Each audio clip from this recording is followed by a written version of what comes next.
আজকে জাতীয় নাগরিক কমিটির ডাকে এই প্রতিবাদ সমাবেশে আপনারা যারা উপস্থিত হয়েছেন, আপনাদের আমরা যে একটু আমাদের দেশ গঠনের কাজ করব সেই দিকে আমাদের মনোযোগ দিতে আমরা সময় পাচ্ছি না। কারণ একের পর এক ষড়যন্ত্র আমাদের উপর হচ্ছে, একের পর এক ষড়যন্ত্র আমাদেরকে নিয়ে করা হচ্ছে। কিন্তু একের পর এক এটাও সত্য যে একের পর এক ষড়যন্ত্র আমরা নস্যাৎ করে দিয়েছি। জনগণ একের পর এক ষড়যন্ত্র নস্যাৎ করে দিয়েছে।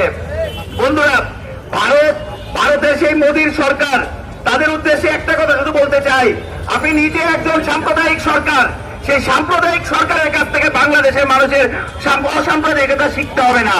বাংলাদেশের মানুষ ৭১ সালেই তার যে সাম্প্রদায়িকতার উপর যে তার প্রশ্ন, সেই প্রশ্নের উত্তর ৭১ সালে দিয়েছে।